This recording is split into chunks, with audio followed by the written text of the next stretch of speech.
welcome to the Palisade Pistons podcast, and we are here for episode number 3. We're a Detroit Pistons podcast roughly 2 hours north of Little Caesars Arena via I-75 and US 10 in the beautiful winter wonderland known as Midland, Michigan. I'm Kevin LaDuke, and with me, as they always are Brad Tunney and Blake Rolling. I forgot to introduce you guys last time, so we're moving up. It's episode 3. We're really starting to get polished. It's been a long time since we've sat down and talked some Pistons basketball, and in between there, we've had a few holidays, so everything go well for you guys? Yeah, enjoyed the holiday. I know Blake went and caught a couple Pistons games. That's right. Maybe. Yeah. So the Rockets game the other night was the loudest I've ever heard Little Caesars Arena. That's fantastic. Did you go with some friends, family? Some family, yeah, it was great. It's a good way to spend some holiday time. I went with some friends a couple weeks ago and watched us get blown out by Charlotte. But we'll talk about that a little bit more here in a second. So the Pistons are sitting at an overall record of 11-7, good enough right now for 5th place in the East. Obviously, a lot of those games weren't against extremely polished teams. But since we've last sat down, they are 7-6. Had a pretty big losing streak there against a few teams, including Brooklyn. So let's talk a little bit about some of these key victories and some of those bad losses we've had since that last podcast. Some of the key victories, we split with Houston, and we had a big win against Toronto. And I think both of those are pretty decent victories, even considering Houston's record right now. But some bad losses too. Overtime loss against Brooklyn, a loss against Miami, which was overtime as well, and then that blowout against Charlotte. So it's definitely a mixed bag right now. But this is kind of what you expect, I guess, at the beginning of a season, and feeling teams out and seeing what you have. Anybody can win or lose on any given night, but traditionally in the NBA, there's those games that I know you referred to as auto losses, and those games are referred to as possible wins, and we definitely dropped a couple of those. Should have been auto wins, right? And we picked up maybe one of those games that should have been an auto loss, and Houston could be a toss-up. So how do you feel about right now being 5th place in the East and where we sit at, considering everything? I think everything for me goes back to the goal of getting the 6th seed, and that's what we kind of determined was not just the ceiling, but the goal for this team in year 1 under Dwayne Casey and the current makeup of the team. So with everything that they do, how much closer are they to telling me that they are guaranteed to be at least the 6th seed in the East? And so far, I think they're a little bit behind par, or a little bit behind track. Okay. In saying that the last time we talked, I think they were going into that 10-game stretch, beginning with the road game at Boston. Yeah. And we had talked about those auto losses at Boston, at Philly, at Toronto, at Houston. And like you said, they did beat Toronto, but then they had those 3 bad losses that you mentioned too. So I think they needed to be 6-4 during that 10-game stretch before this start of December stretch that we had talked about before too, because December is going to be very tough. That 10-game stretch, there were a lot of winnable games, and you needed to play above 500 basketball to put yourself in a good position to take some losses once December hit. They unfortunately went 4-6 during that 10-game stretch, which I think puts them behind the 8 ball a little bit. And on top of that, a loss to Charlotte, a team that I think is their biggest competitor for the 6th seed in general. We know the big 5 in the East: Milwaukee, Boston, Philly, Toronto, and Indiana. And if you're looking at the next best group, Charlotte's your biggest competitor. And to lose to them at home, and Charlotte's previous game to that was an overtime loss 2 days ago to Philadelphia.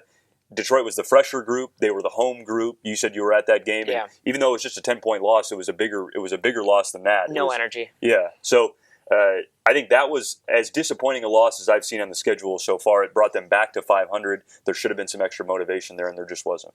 So speaking of that, Blake, if you actually take a look at the Eastern Conference right now, it goes Toronto, Milwaukee, Philly, Indiana, Detroit, Boston, Charlotte, and then into your next tier, which is Orlando, Washington, Brooklyn, Miami. They'll all probably be jostling there at the bottom. Looking at that and being in that 5th seed spot, do you think there's any chance they could finish 5 or above? No, well, because I think Boston is going to get better. They're not going to stay like this the whole year hovering around 500. So they're eventually going to leapfrog the Pistons, and they could really settle into that 6th spot, because I don't know the staying power of Charlotte. Do they reach a point with Kemba Walker's contract coming up where they say, if we're just going to be 500 or below, do we trade him and try to build for the future, because he's going to want a max deal as well? So they could fade later, and I don't think this is going to be the Pistons team that we see by the end of the year. I think there will be a trade or two made at the deadline. So it's kind of hard to project as of right now, and especially after last year, I don't really like to look at the standings until at least the All-Star break, because as quickly as the Pistons could rise to that 5th spot, they could drop down just as quickly with these losing streaks. So I don't really put too much stock into where they stand early on. So do you trust Indiana? Do you think Indiana is going to stay above us completely in the standings? Like, we're not going to catch Indiana all year, and Indiana's just, like, they're the real deal. I like Indiana. I think they are the real deal. I think they're getting some contributions from guys they maybe weren't expecting. Victor Oladipo is a stud. I don't see them dropping off. And if you just look at the talent of that team, they're better than the Pistons, so they should be above them. And they play together really well, too. I mean, watching Indiana, I've heard a lot of big media guys say, I don't know if I trust Indiana. I don't know if I trust Indiana to stay there. Well, it's the second year they've kind of been playing like this, and it doesn't seem like there's any drop-off. Definitely a lot of consistency there. So looking at us sitting in that 5th spot in the East right now, and obviously our goal was 6 or above, and we all basically thought 6th place is probably where this team peaks at or could land at. There's obvious concerns all the time, and being that it's our favorite team and we watch the Pistons more than any other team, we're going to pick on them more than just about anyone else around. But, I mean, looking at some of the stuff that really concerns me, field goal percentage, sitting at 43%. I mean, that's 29th in the league. That is some poor shooting if you're looking at overall team shooting. Beyond that, I mean, you're looking at 3-point shooting, so it's at 32.6%. I think this team takes a lot of bad threes. I know it's a 3-point shooting league, but I feel like we take a lot of ill-advised shots as well. So we're sitting at some pretty bad shooting percentage. So how do you feel like that plays into anything, Brad? Well, to Blake's point, this current makeup of the team, probably not being the current makeup of the team by the end of the year, you would think if their goal is to be in the playoffs, and right now I think they're just a fringe playoff team based on the results we've seen so far, they're going to have to acquire some shooting. And one of that will come back when Luke Kennard gets healthy. Right. And the fact that when he does get healthy, you acquire a 3-point shooter to help the fact that you're 26th in 3-point percentage right now, 29th in field goal percentage, 23rd in free throw percentage. Like, there just aren't very many good shooters on the team. And when your go-to offensive player is a 4 who is not a shooter by nature, then yeah, you know, you're going to have your best player taking 20 shots a game. He can't shoot threes. And your second best player, arguably Andre Drummond, can also not shoot threes. So you're just not a shooting team. But at the same stretch, you got to be shooting better from inside the arc, and they're not, because 29th in field goal percentage would tell you that they're not shooting it well from the 2 either, which is troubling.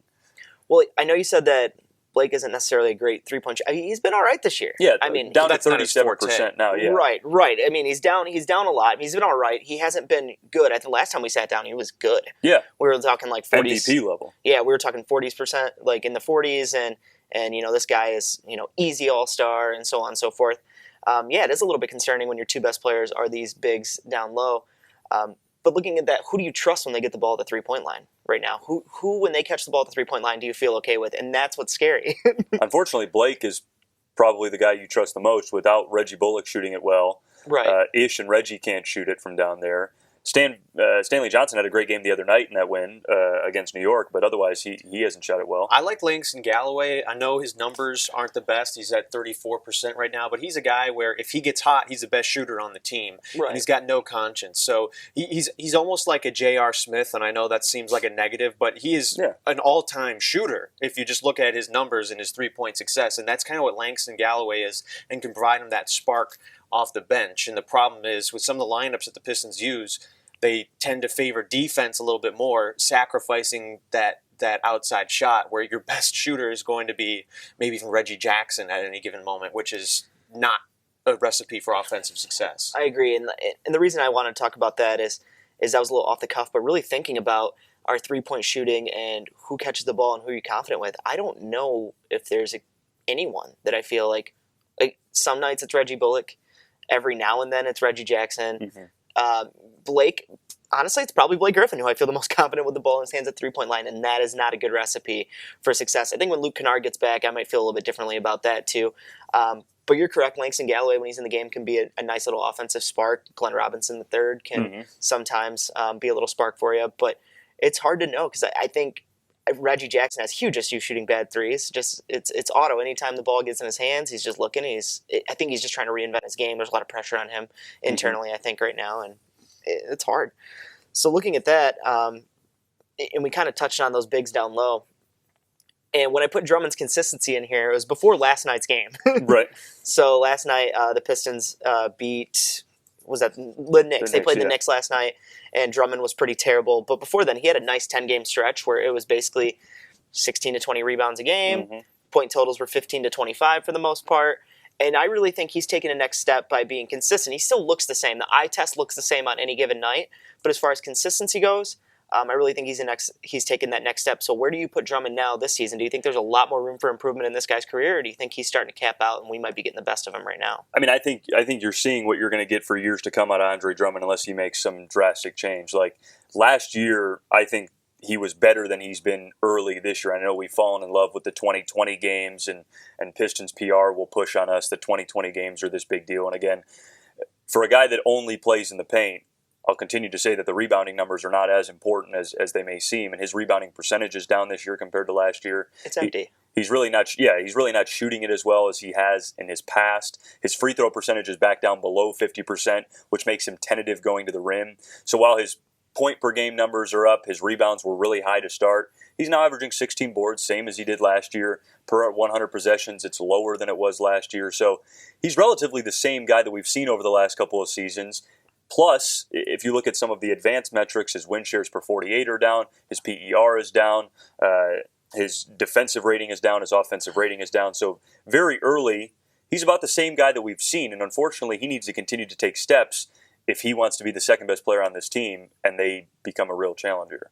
Yeah, and you would think with the addition of Blake Griffin for a more of an extended period of time, he would take some of that pressure off of Andre Drummond and give Andre better looks inside because the defense would focus on Blake Griffin. But maybe it's happened a little bit, but the numbers haven't really bared that out, where Andre Drummond has not been able to take advantage of that. And that's something that probably needs to change. And that can be a very good two-man game with those guys, even doing pick and rolls with one another. But I feel like we just don't see that as much. It seems like there's not as much back and forth between those two as we might have expected. One, I'll say this too about Drummond, like Basketball Reference has their strength of schedule metric. The Pistons having the worst strength of schedule in the league right now, and really it's not close. Dallas has the second worst strength of schedule, which is somewhat expected. They're a bad team with a 500 record, but Detroit is the worst strength of schedule of any team in the league right now so far. And when you look at the schedule, it bears out. Cleveland, Brooklyn twice, Miami, Atlanta, Orlando, Cleveland a second time, Phoenix, New York. Like they played some bad basketball teams to get to 11-7. And Drummond against, as I call them, the Big Five, the top five teams in the East, the teams that you know you're not going to beat every night, that you're going to finish behind in the standings. He's shooting 43% against those five teams in 5 games, less than 14 points, less than 12 rebounds.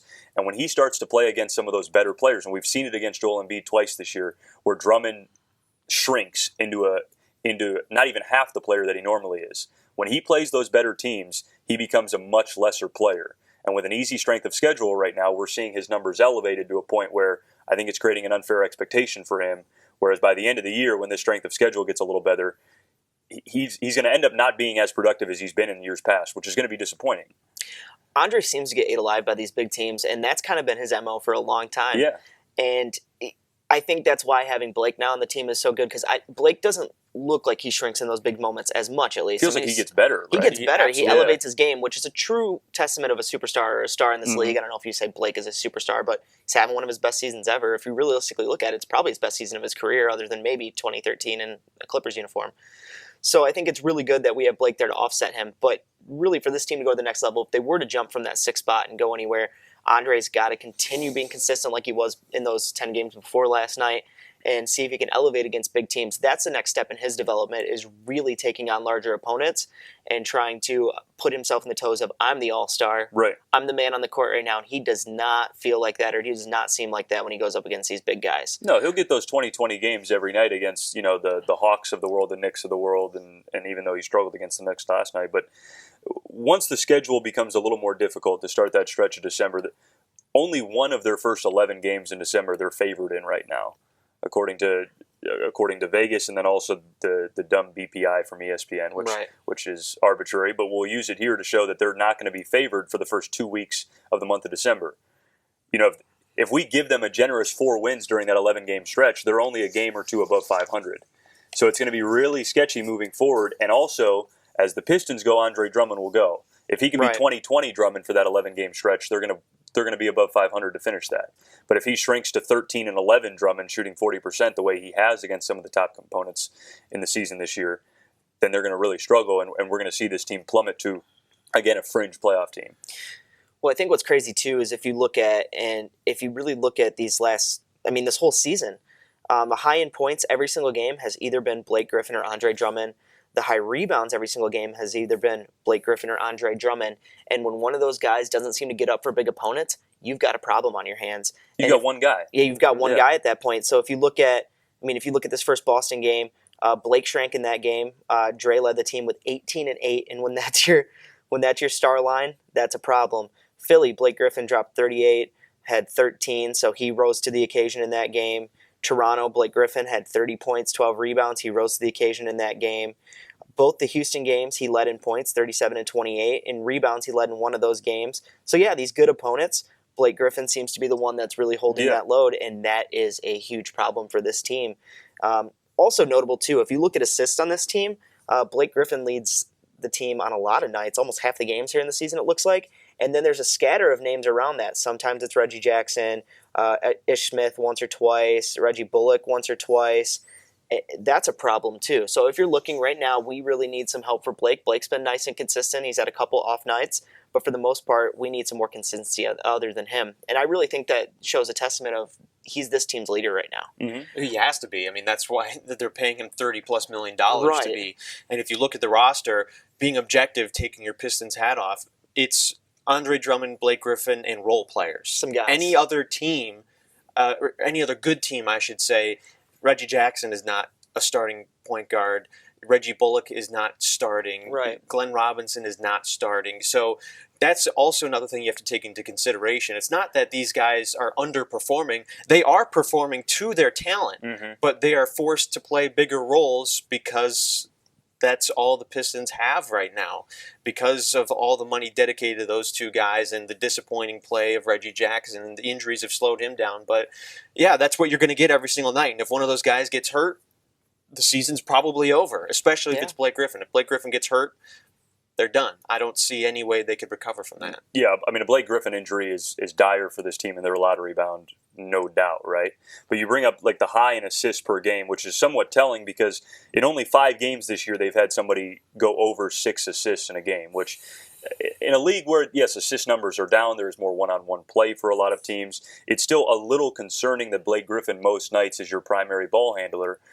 And yes, Reggie Jackson is not a starter. Ish Smith is not a starter. But those two guys, in terms of their efficiency and their roles on the team, I feel like they are not settled yet. Like they need to be distributors to guys like Blake and Drum in the fast break, whereas Reggie Jackson is still shooting close to 15 times a game. He has the 4th worst field goal percentage in the league right now. Only like Eric Gordon and Carmelo. Andrew Wiggins are worse. Yeah, like it's Carmelo type stuff in terms of inefficiency. Ish Smith is second to last in points per shot. Only Wiggins is worse. So like when your point guards are the 2 most inefficient players like in the conference basically in terms of shooting percentage and points per shot, that doesn't help. And when they can't distribute the basketball because they're not the primary ball handlers, the point guard position is null right now for the Pistons. They're almost playing 4-on-5 every night because they're getting nothing from that spot. And like you said, Glenn Robinson III is not a starter in this league. He's barely a rotational guy in this league for most playoff teams. And Reggie Bullock is probably a rotation guy for most playoff teams. So when you can't play with 3 out of the 5 positions at the level that most of your opponents are playing at, and like you brought up, when you only get Blake or Drum together once every 10 games maybe, because one of them is taking nights off or not playing well, it's tough to win games. Now, the schedule has been good, and that's why we're seeing the 11-7 record. But I'm very concerned about that stretch in December that they might go like 3-8. And then we'd really see what this team is. It was really telling, I thought, in the Suns game a couple nights ago, where basically they would double team Blake Griffin every time he touched the ball, and the second defender was whoever was on Reggie Jackson. He would just leave him open. Right. He took 12 threes in that game and only made 4 of them. They were just saying, you know what, you're going to shoot it. And you're probably not going to make it most times. They can live with 4 out of 12 and trying to take the ball out of Blake Griffin's hands. And honestly, if I were scouting the Pistons, that's probably how I would treat Reggie Jackson too. Put more assets on Blake Griffin because he is a much bigger threat to score, and that's just a way less efficient shot for Reggie Jackson. Yeah. Well, I mean, Blake Griffin's basically the only guy on the team with any sort of go-to moves at all. He's the only one that can really create consistently for himself. You'll see Ish create just because he's fast sometimes, and every now and then Reggie will have a nice crossover. And honestly, Stanley Johnson surprises me sometimes is the way he can create a little bit with the ball in his hands. But it's tough. It's tough when this team right now is, and we kind of felt like it would be this way, but these 2 big guys down low, And that's not a recipe for success in today's NBA. It's a good building block piece if you have one or two solid wings around them that you can trust at all times. Like if this team even had like two solid either guards or wings, whatever you want to say, we'd be in really good business actually. Like if like let's say Tobias Harris is still on this team, or let's say you can pick up anyone. I mean, like I don't really know what's going to be out there for trading purposes for this team. Bradley Beal's name's always thrown around right now, but what do you got to give up to give him? It's the whole house. I mean, it's same thing with if you're trying to pick up really anyone to match these guys. So they're in a weird position. They need some 3-point shooting. Reggie Bullock's shooting it a little bit better now. Luke Kennard's going to be coming back. It's crazy. I just think that this team right now, really, as long as Blake keeps a good head on his shoulders, doesn't get hurt, keeps playing consistently, at least there's something to go see right now. And hopefully we can continue to sit where we're at in the standings and maybe nab that 6 seed or surprise someone and maybe impossibly get the 5 seed. Well, I think we're painting it like somewhat of a dire picture for a team that is 4 games above 500, a team that didn't make the playoffs last year, that is currently 5th in their own conference. Like, things have not been all bad. No, things have been good. But again, everything is in perspective and in the big picture, and that the schedule has been the weakest in the league. There's tough games coming up. You have guys that are playing below their potential on your roster. So while, yes, things have been good so far, which is a positive because, like, would you have gone to a game this time last year if you were just home, if they were 7-11 and not really? Not really. It's not worth it. Yeah, exactly. So because they're 11-7, because there's a goal here and they're at full potential, at least a playoff team and a little bit better, you go watch a game. And I think like that is at least exciting for as a Piston fan. And that was part of the reason they brought in Blake Griffin, is because he is an attraction now, almost regardless of what their record is. You want to go to see Blake Griffin to see what he can do. Case in point, when I went to the Rockets game, he hits a huge 3 with 2 seconds left in regulation to give him a 2-point lead that they would eventually give up. But still, he is the guy that you go see with spectacular plays, and he energizes the crowd. Yeah, but you went to see James Harden in that game. Absolutely not. Now, I would like to talk to you after Christmas break and see if you still feel the same way. Because coming into this next group of games, and again, I'm a huge Pistons fan. I love this team just about more than any other professional sports team out there. But realistically looking at it, the next 7 games, I mean, you've got some big names coming to Little Caesars Arena. The seats are going to be filled. You're hosting some big teams. You hope you win on Friday against Chicago. But then you've got Golden State rolling in on Saturday. Next Monday, you've got Oklahoma City Thunder coming in, and they're starting to really gel and start to find their pace. And they found that without Russ, but that's a whole different story. You travel to Milwaukee. You host Philly. You host New Orleans, and then you go to Philly. I mean, would it be a huge surprise to sit back and say, oh no, like we might drop 5 or 6 of these games, and that would not be good for this team right now. So to take this team to next heights, to where I'm really going to trust them and fall in love with this current Pistons setup, would be you nab a couple of those games. You either beat Golden State or you definitely house Oklahoma City, who you're kind of even with, honestly, right now in records and look at stance-wise. I want to see Drummond play better against Joel Embiid. He's going to have a 1-week period where a couple opportunities, where he's got a couple opportunities there, and he's not better than him, but show us something. Let's see. So I think it's a really interesting time right now for the Pistons coming up with this.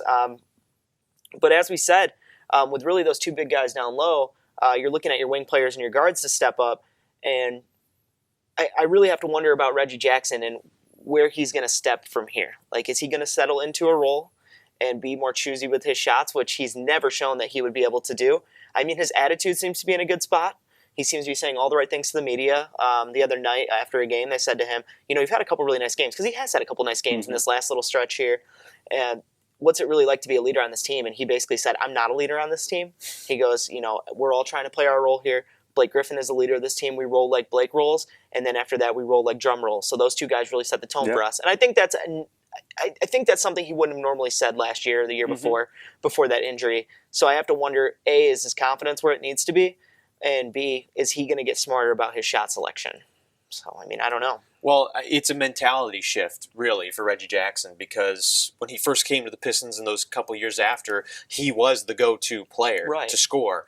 And now he's not. And when Blake Griffin first came to the team, he didn't switch that mindset. He thought he was still the go-to guy. And even into this season, there are moments where you could tell he is saying, I need to get to the bucket. No one is touching the ball in this possession.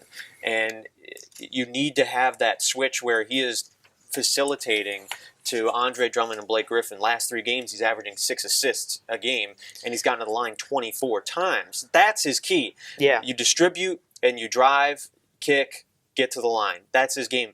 Floating around the 3-point line, dribbling out the clock for 18 seconds and jacking up a 3, that's awful basketball. And if he can get away from that, that's when he can become better within his role for this team. Well, and I mean, stats will show you a lot of things. I mean, stats will show you obviously shooting percentages, free throw percentages, points per game, assists, but something that stats don't show you, like on a box score, is how much the ball is in his hands. And there are possessions where I'm just screaming sometimes, like, pass the ball. And I don't hate Reggie Jackson by any means, but every now and then you cross that threshold as a fan from logical to angry, and he makes me do it more than any other Piston, to the point, like, we're in crunch time. I'm like, you know, the old adage, how much air is actually in the ball. He's going to dribble it out. Like, because it just seems like as soon as the fourth quarter hits, he feels like he's the most effective player in the league. And I mean, he's had some good fourth quarters in the past few seasons, but that does not mean you're going to do that every single time. I really, really, really worry about his decision making. So for him saying that Blake's the leader, really said, okay, maybe that's a mental shift for him. And he has made a little bit better decisions lately. And if they leave him open, I support him shooting that 3 ball a little bit. I'd like to hit it more than 25% of the time, like he did the other night. But I have to wonder, are we going to see a nice little shift with him going forward? And I think it's looking a little better right now, and he's saying the right things. I don't think it's going to push the team drastically, though. One, I think part of that is on the coaching staff, like to identify what his role is and push him towards that role. Like, not all of this can be placed on Reggie Jackson, and when he does have the basketball, how many dribbles is he doing? When he gets the ball, how often does he redistribute it? Does he go one-on-one? Like, we can see a lot of that stuff in the numbers, but ultimately that falls on Dwayne Casey and a coaching staff realizing what he is and putting him in a position to succeed. Because right now, he is clearly not in a position to succeed. When you shoot as bad as he has from the field this year, 38%, again, the 4th lowest in the league of any qualified players, like, he's not in a position to succeed. And some of that falls on Dwayne Casey, which is tough to acknowledge, but I feel like some of that gets overlooked. And, well, if you look back to his Toronto tenure, look what he did with Kyle Lowry. Took him from a rotational point guard, essentially, who had bounced around the league.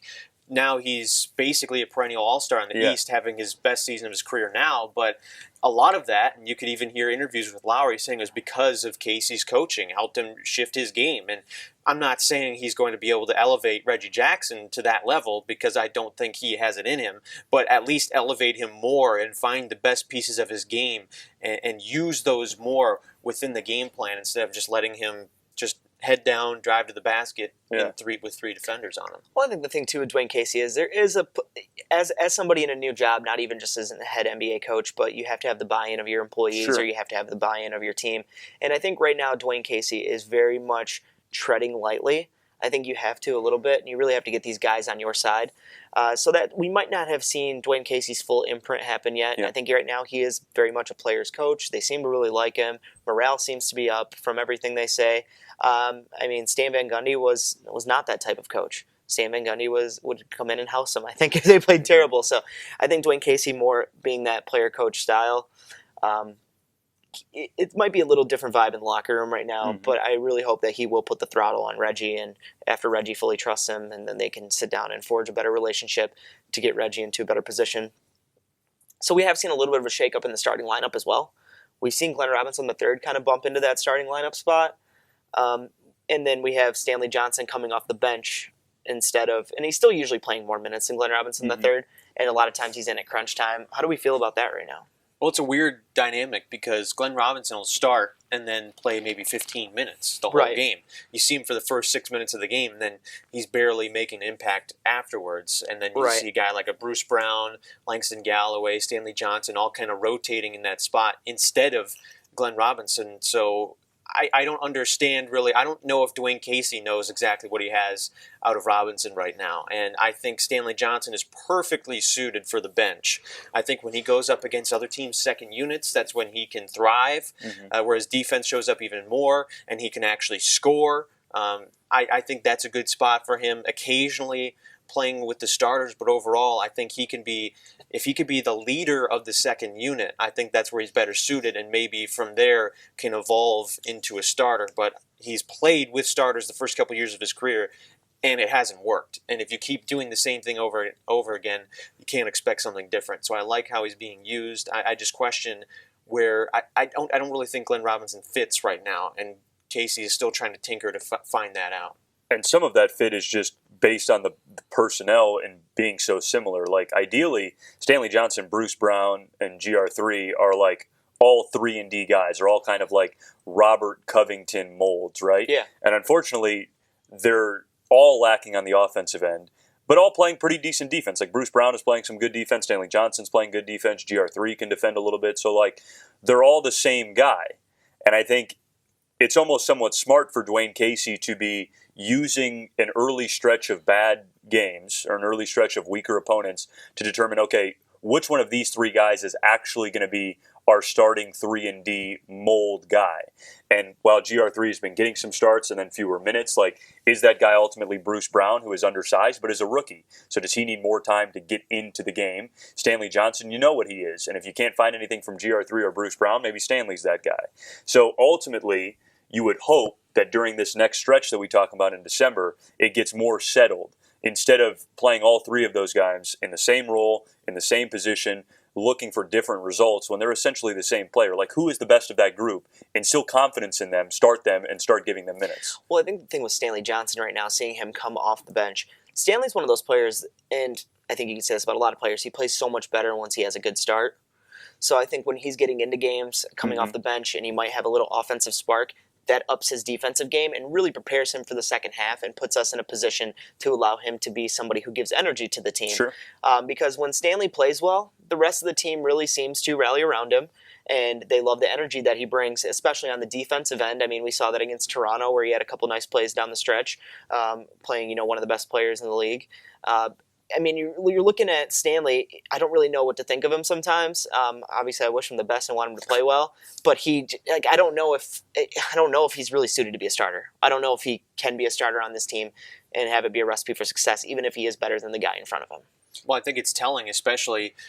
You don't really need to look as much as who's starting the games, but who's finishing the games. Yes. And the last couple games, that's been Bruce Brown. Yeah. He was trusted to guard maybe the most difficult player to guard, one of them in the NBA, in James Harden, because of how crafty he is, and did a very good job on him. If you look at Harden's shooting numbers in the second half, they were not good. He got to a line a lot, but that's what he does every single night. So the fact that Dwayne Casey trusted the second-round Bruce Brown, who had played some time and spent some time in the G League, is telling over a guy like Stanley Johnson, who you would expect, maybe Glenn Robinson, but I think he really loves Bruce Brown, and if he could just get some semblance of a shot, because he cannot shoot at all, worse than Stanley Johnson. Worse than Stanley, Exactly. 34% field goal percentage, 9% from three. Yeah, it's terrible. You almost need to rearrange your starting lineup to have even more shooting when Bruce Brown is out there, because he's a negative. He's such a negative on the offense, but he's such a plus on the defense that it's worth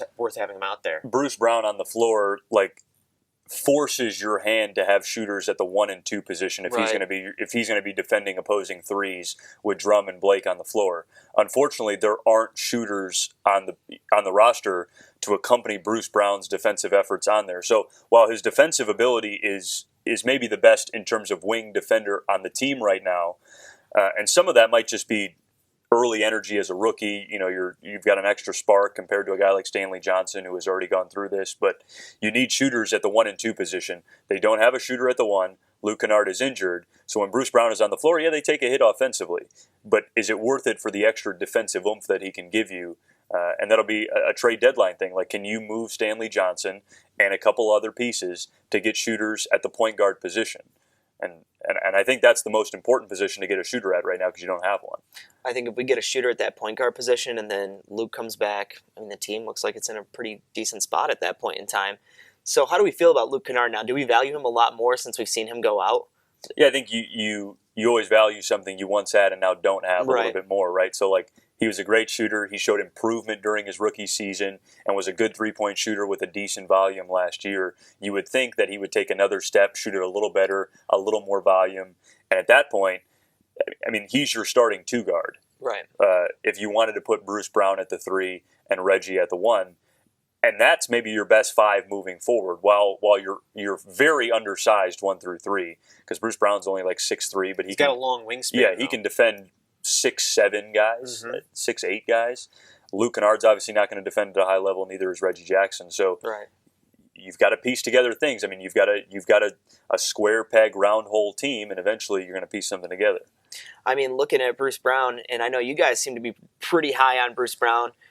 Rookie, I need to see a lot more from him right now. So what intangibles do you think he really has that can, and I'm going to de facto to you on this, Blake, because you were excited to talk Bruce Brown. I was. So let's lush a little bit. Let's have All some fun with it. So, right. so Bruce Brown, where do you see him on this team? Well, he's the defensive stopper, and offensively, an article from The Athletic from James Edwards, Bruce Brown said himself he has the quickest first step of anybody on the team. Anybody. Yeah. Reggie Jackson, Ish Smith, he is the quickest. So he can take you off the dribble. He just hasn't, because he sees himself as being this second-round guy, rookie coming in. He doesn't want to overstep. So I think he can be tentative on offense, especially when the shot doesn't fall early for you. You're probably not going to shoot. And I think if he can take it off the dribble a little bit more, I would trust him going to the hole more than Reggie Jackson as of right now, because he actually has the speed to get by guys who might not even be expecting it, because there's not much tape on Bruce Brown right now. So I think if he can get a little more aggressive that way, not settle for any outside shots, that's maybe where he could be more effective offensively. When you brought up Bruce Brown in the G League, I saw him for both of those games that he was in the G League with the Grand Rapids Drive, and I mean, like, he was a decent offensive player. When Kyrie Thomas or even Stanley Johnson were down in the G League in the last couple of years, like, those guys could give you 30 in the G League because they were better offensive players than Bruce Brown. But you see the first step when he's going up against guys that aren't fully NBA players yet, or once were.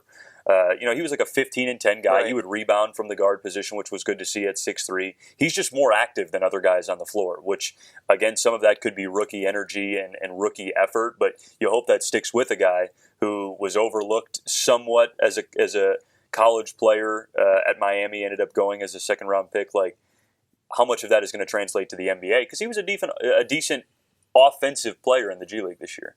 Yeah, I mean, I've had a lot of fun watching him. I look forward to seeing what he comes with next. And we talked a little bit about Bruce Brown with the Grand Rapids Drive. So I want to bring up something kind of fun that's not on our rundown that we discussed a little bit beforehand. So the Drive recently, and this is a little bit more like organizational, not necessarily play. So the Drive recently brought back the horse head and brought back the teal uniforms.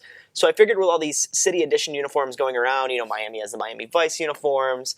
The Nuggets alternates are really clean. Like, there's a lot of good ones in the league right now. And actually the Pistons Motor City ones look a lot better on court than I thought they would, and I'm a big supporter of those. But do we think it's time to bring back the teal? Absolutely. I saw them in person. They were okay. Not being from that era. Again, you're a little bit older than us, and you like watched them growing up, yeah, right? but I do not have positive memories of that era. Right. We talked a lot on the broadcast that night with the Drive about Jerry Stackhouse and Grant Hill, and like, it's a forgotten era in Pistons history because it was pre-going to work Pistons, post-bad boy Pistons. But there were like Hall of Famers that played for the Pistons during that time. Yeah. Like legitimate Hall of Fame guys in the NBA. They just didn't have team success. The Drive did and I don't remember the full team uniforms that the Pistons wore, and I should have looked it up, but the Drive did like a teal, orange, and black look. Yep. That was the look. The identical color scheme to what the Pistons were in the late 90s? They were nice. They were, in today's NBA, were as clean as the uniforms look, as vibrant as the colors are, as aesthetically pleasing as these uniforms are. They were okay. Yeah. But it was good nostalgia for a night, right? I don't think you bring them back permanently, obviously. I mean, going to the teal, at the time that they went to the teal, was like a complete abomination. I mean, it was the 90s, and that was in. But when they actually went to it, it was like, this is pretty gross compared to that slick red, white, and blue that you saw the bad boys wear for a bunch of years and really dominate teams. You could bring it back, but modernize it. You don't have to just copy and paste it. And I think that's maybe... How do you modernize teal, though? I don't know, but you take the teal... Well, you could throw out the orange. Charlotte's done it a little bit. That's a bad look. Charlotte has done it. The Magic brought back their 90s jerseys. The Raptors wear the Barney dinosaur jerseys all the time. Once maligned jerseys, now we look back and say... These are awesome. There is a way to update it slightly, I guess, to make it look more modern. I don't know if you put modern Pistons font on it, but something more creative than their traditional home and road uniforms, which are the most basic, simple uniforms in all of the NBA. Yeah, I think they have some really basic uniforms that people aren't running out to necessarily buy based on looks alone, where you have some teams that will get purchases. Yeah. I mean, based on just look at their uniform, not even necessarily the player. If you have fringe fans that just like to wear stuff for style necessarily.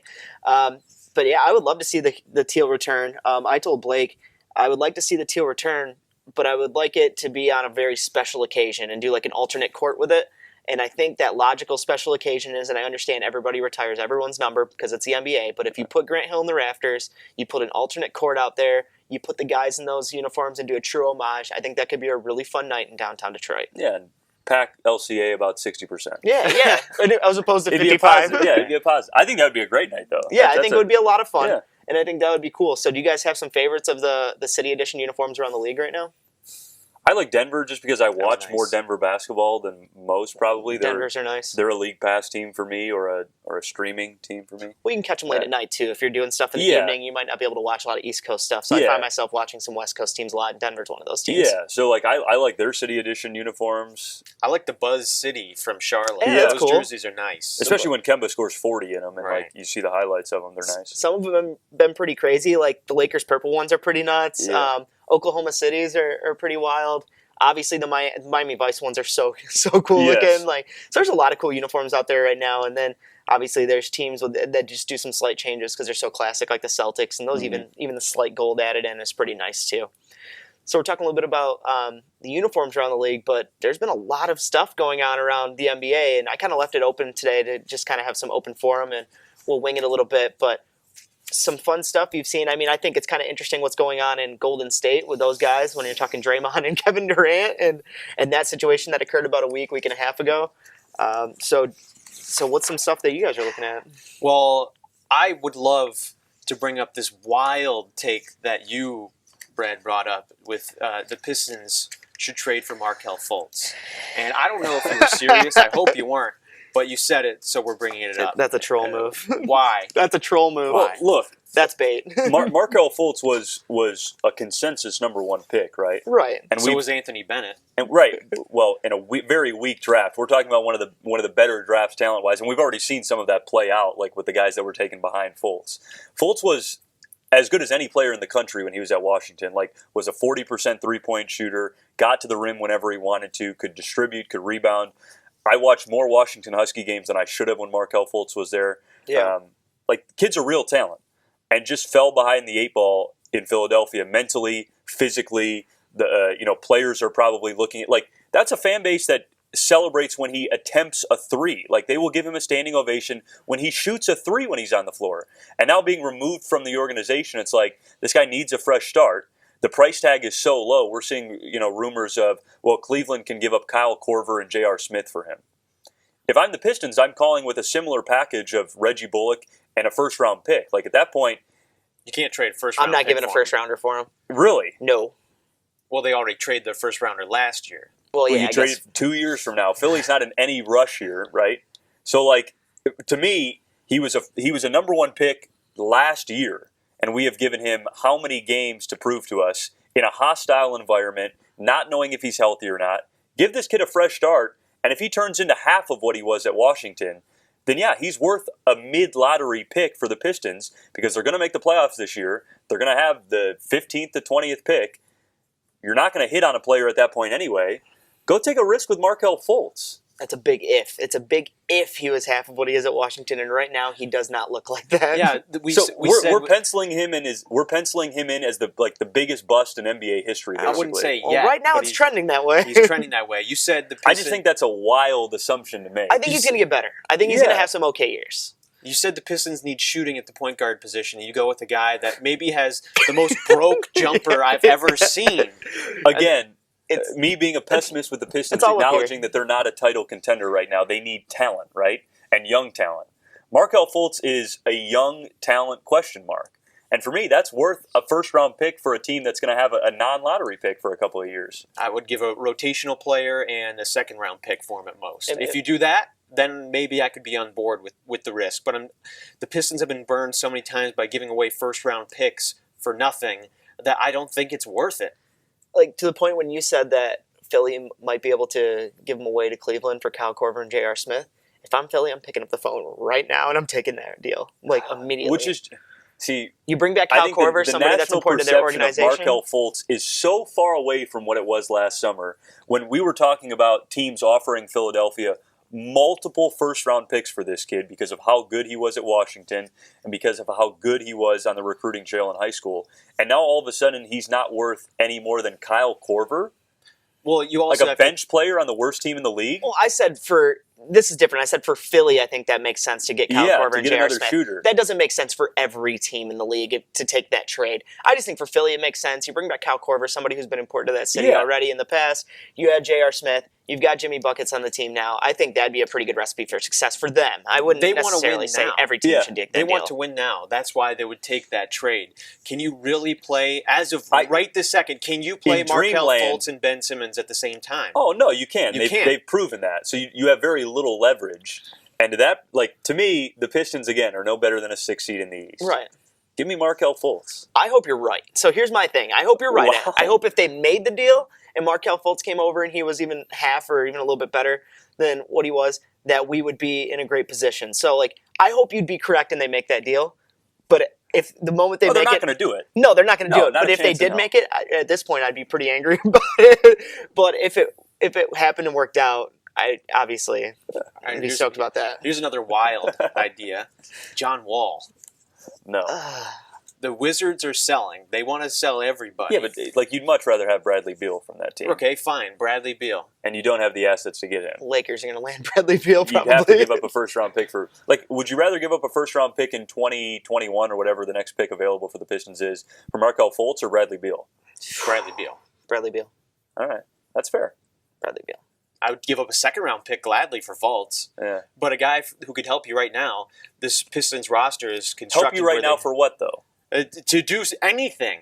You can't build for the future when you have Blake Griffin. That's the point. So let's be honest, they're not tanking. Yeah. So they're not tanking, so we need to continue to try and gather through trade. Getting Fultz is a tanking move. I don't know if it is a tank move, though. It is. He's your third point guard. If he plays on the Pistons roster right now, he's the third point guard. What else do we like in the league, huh? I mean, looking around the league right now, I got to eat some crow a little bit. I sat here and said, Boston's easy favorite. Wow, that team does not look good at all. They're going to be better than a 6 seed. They're going to probably land in the 4 or the 5 spot, maybe even the 3, depending on how things shake out at the top.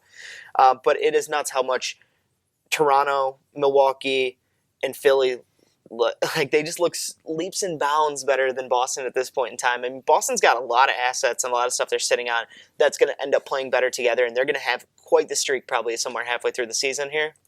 So I expect them to get a lot better, but I just wanted to make my omission and say I was wrong. Boston's a little weird, right? Jaylen Brown has been awful, which is partially due to maybe just a confidence level of playing behind Jason Tatum, Kyrie Irving, Gordon Hayward, who's now coming off the bench, by the way, and he's making max money off the bench.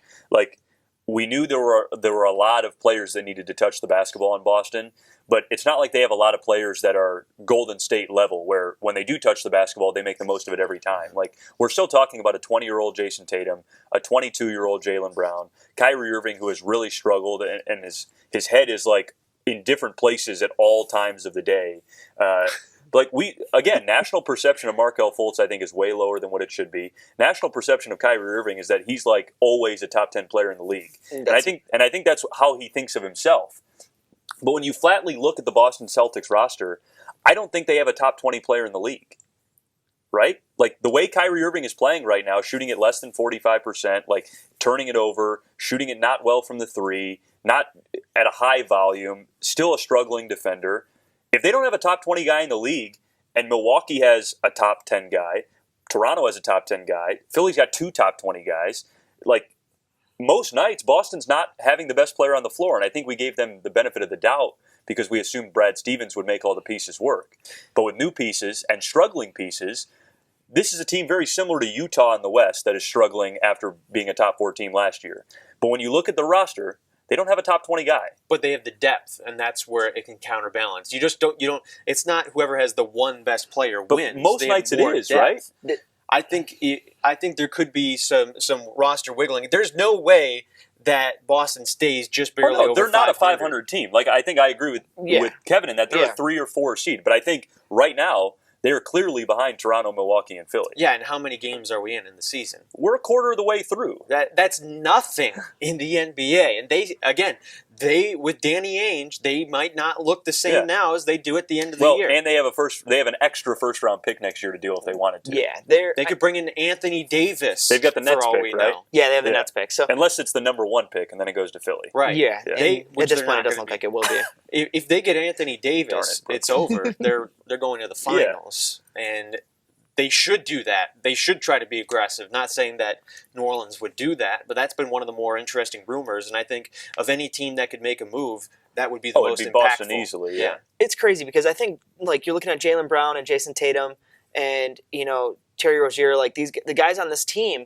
It's almost like they took Marcus Smart. It's almost like they took a step forward in spite of where they needed to be. Like they got so good at the end of the season last year, and then you reintroduce players that are going to be ball heavy, and it's almost like everybody's having a hard time with it. Like Jaylen Brown gets the ball, he feels like he has to shoot. Yeah, and I feel like Jason Tatum is just struggling with some jitters or whatever it is, something he needs to shake. You've got Kyrie Irving trying to rebuild his game, so he's going to be ball heavy and try and make sure that he looks like a top point guard in the league.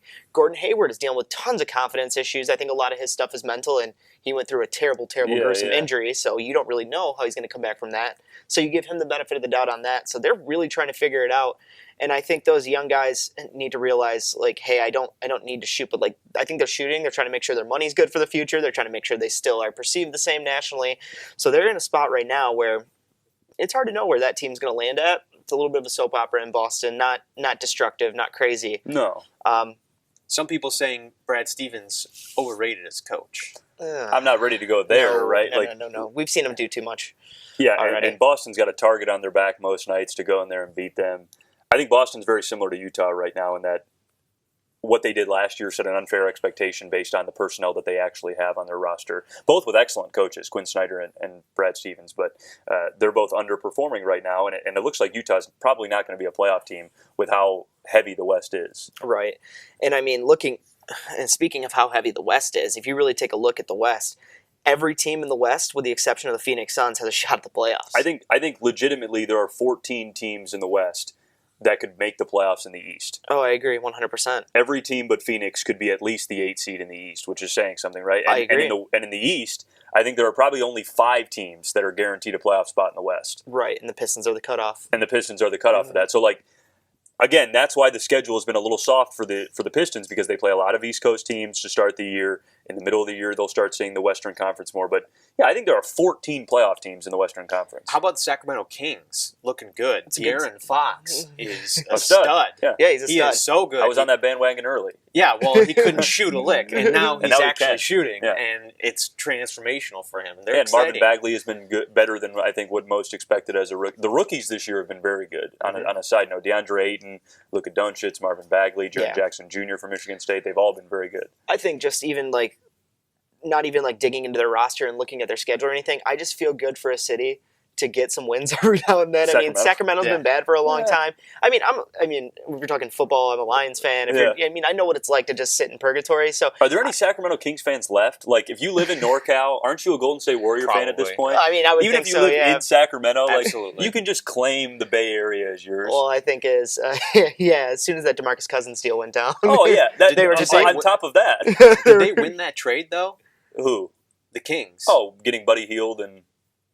Who else did they get in that? Buddy Hield, basically it. Yeah, the Pelicans turned into like have nobody now. The Sacramento ownership thought, well, not actually what they thought, but I think they kind of got lucky with that. They called him Kobe Bryant light, is what they were hoping to get in Buddy Hield, and like he's playing somewhat like a fringy Kobe type, like shooting it really well at a high efficiency. I think we have to evaluate that. Did they win the trade in the time they did it? They got roasted for it, but New Orleans doesn't have DeMarcus Cousins anymore, right? So that was the main piece. They might have. MVP right now. Yeah. Who? Oh, who is the MVP right now? Giannis. Giannis. Giannis. It's got to be Giannis. Giannis won, LeBron 2. Well, I mean, LeBron could win it on any given year. He could have won it could have won it basically every season he's been in this league almost. So, I mean, if you look at it, I mean, it's a parity award and it shouldn't be, but Giannis gets the MVP right now, if you ask me. Yeah, I mean, I think Giannis has had a better year than LeBron. I mean, even if we say LeBron should win it every year, I don't think that's entirely true, but most years, yes. Right, yeah. I think the fact that Giannis struggled to shoot the ball to start the year, and his turnover numbers were super high. Both of them have flipped. Turnover numbers are now way down, nearing 4 a game, which is super nice for a guy of his high usage. Shooting it at almost 58% from the field, which you need to shoot 58% from the field when you can't shoot threes to make up for the math. He's putting forth a great year and should be the MVP on, as the metrics will tell you, the best team in the league, the Milwaukee Bucks, because they've played as hard a schedule as anybody. And they're shooting more threes, and they have the personnel to do so. Brook Lopez, talk about a guy who is rejuvenated his career. He's pulling up just inside a half court Greater than Andre Drummond. Well, because he can shoot the three. Yeah. He's a different player, you know? So they have shooters around them. Budenholzer's done a great job of changing the makeup of that team and how they play to fit better around Giannis. And they couldn't shoot last year, which didn't work when your best player also couldn't shoot. Now he's surrounded by shooters, and surprise, surprise, they're near the top of the East. So we went through almost an entire podcast without getting LeBron's name out until like the last minute. So I got to ask you, LeBron update, where are we at? How you feeling? Good. I mean, it's just amazing that after struggling so mightily to begin the year, and I don't think we've talked since like his numbers have reached back up to what they expect, but now numbers across the board are better than his career averages again, and his career averages are going to go up in year 16. Field goal percentage, 3-point percentage, free throw percentage, even points, rebounds, assists, turnovers are down. Like, he continues to be better than what he was through the first 10 years of his career. I mean, he is an automatic 27, 7, and 7 on 52 to 55%. Like, it's rinse, wash, repeat. Like, every night, that's what he is. And it's remarkable to see that he's doing it in year 16. After he struggled to start the year, like, he couldn't make a three. He was like 1 of 30 or something. And then all of a sudden last week, he was shooting 40% a quarter of the way through the season from the three, like his best mark in his career. I mean, as someone who absolutely hated LeBron James and the Cleveland Cavaliers, I think over the last 5 to 6, 7 years, I've learned to really enjoy watching him play, because if you don't sit back and enjoy it, you're gonna miss it. It's the same thing with Kobe, same thing with Jordan, same thing with all the greats that come through. So Kobe, I loved watching Kobe. I think Kobe's fun to watch, man. I loved watching Kobe. So I can't get over the fact that he shot 38% in the finals against the Pistons. And hey, that was fine. Yeah, good for the Pistons. That was great. Kind of fell apart. You know, I mean, he was across the way from, he had Tayshaun, and Tayshaun locked him up. Best player to ever touch a ball was Rip Hamilton. So anyways, so moving on, we'll start wrapping up a little bit. You did your little LeBron wrap up for us here, which is nice. So Blake, what's something that you're looking forward to in the second half of the season, non-Pistons related? Non-Pistons related, well, we kind of touched on it a little bit, but the rookies have been very exciting. And my boy Jaren Jackson averaging about 4 blocks a game, he's been nice. The Trae Young, Luka Doncic trade boggled my mind when it first happened. Why would the Hawks do that? And surprise, it still boggles my mind, because Doncic is a stud for that team. Their best player right now. And Trae Young is all right, but he's shooting horribly. And again, you can't write a guy off a quarter way into his rookie year. But we'll do it. We'll do it. So you can't do it for Fultz, but you can do it for Trae Young, is what you're saying. Yes. I didn't think Trae Young was built for the NBA, but then we didn't think that for Steph Curry either. Yeah. They're Steph Curry also never shot 22% from the three or whatever it is, the way Trae Young is. Right. He's an inefficient player. They would have been so much better with Doncic. There was no reason for them to do that trade. There was no benefit. Dallas won it. Couple of years, Dallas with Dennis Smith Jr. and Doncic leading the way. And another lottery pick this year. Another lottery pick. You have Jalen Brunson, who's played nice as a backup. Watch out for them. And the thing that I'm looking most forward to is the Bobi and Tobi show in Los Angeles. I'm looking to see where the Clippers go from here. Are they real to you? They're not first place real, obviously, but I think are they playoff real? I think they're playoff real. I think they're, I think they land in the top 6, and I think they've been fun to watch, and I look forward to see what kind of moves they make or not make, and see if they stick with this roster. And loved watching Tobias play. I think he's probably Western Conference Player of the Week. I didn't hear if that came out or not. Was he just named Player of the Week? He may have been this morning. He might have been. I just figured he probably would land in that spot. Anytime I can get a good interview with him and Boban on NBA TV, that's a good time too. So that's kind of what I'm looking forward to out west. So I'm really happy for Tobias. I mean, I think he. It should be, it won't be, but should be an All-Star in the West this year, the way he's played. It's hard to make the All-Star team. Very tough to make the heart, especially when you're a guy like Tobias Harris who doesn't have the name recognition. You play for the Clippers. Like, you got to do that a couple of years in the West to become a real All-Star. But if you just take the top 15 players in the West right now, based on performance, he's there. Also, if you look at just the sheer number of teams he's played for in such a short amount of time, you feel bad for him. Yeah. Milwaukee, Orlando, Detroit, now the Clippers. I mean, he's only like 26. In a He's very only young like 26, and he's bounced around, and he's played pretty well in each stop. Yeah. So you wonder why he keeps getting traded, but maybe he's finally found his home as a piece that they can build around. That's true. So I guess we'll see where it goes from here. So I think that's a good wrap up on this one. I appreciate you guys for stopping through.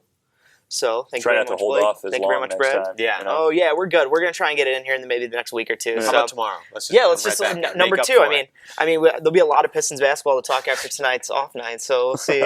We'll see what's going on. So, and thank you guys for being with us here on the Palisade Pistons podcast. If you're watching on YouTube, you can definitely find us on MCTV, Midland Community Television, Midland, Michigan's community voice. You can also find any of our podcast channels. We are located just about anywhere podcasts can be found. That includes.